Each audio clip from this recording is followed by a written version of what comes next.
మనుషులకి రకరకాల మంచి సంస్కారాలు ఉంటాయి. ఆ సంస్కారాల వల్ల వాళ్ళకి పరమాత్మకు సంబంధించినటువంటి రూపాలైనటువంటి దేవతా రూపాల మీద, వెంకటేశ్వర స్వామి మీదో, శ్రీమన్ మహావిష్ణువు మీదో, శివుడి మీదో, అమ్మవారి మీదో, గణపతి మీదో, సుబ్రహ్మణ్య స్వామి మీదో, ఆంజనేయ స్వామి మీదో, లేదా కుమారస్వామి మీదో ఏదో ఒక రూపం మీద వాళ్ళకి భక్తి కలగచ్చు.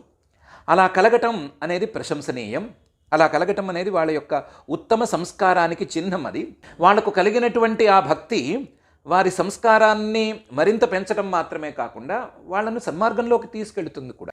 కాకపోతే అదే సమయంలో వాళ్లకున్నటువంటి ద్వేష సంస్కారాలను కూడా పనిచేయనిస్తే, ఆ ద్వేష సంస్కారంతో తమకు ఇష్టమైనటువంటి ఏదో ఒక రూపాన్ని మాత్రమే పట్టుకుని, ఏదో శ్రీమన్ మహావిష్ణువు అనేటువంటి రూపాన్ని మాత్రమే పట్టుకుని ఆ రూపం కాక మిగతా రూపాలను నిందించటం అనేది ప్రారంభిస్తే, ద్వేషించటం లోపల, నిందించటం బయట అనేదాన్ని కనుక చూపించడం ప్రారంభిస్తే వాళ్ళకి హాని కలగక తప్పదు అనే విషయాన్ని మనకు దక్షయజ్ఞ వృత్తాంతం తెలియచేస్తోంది.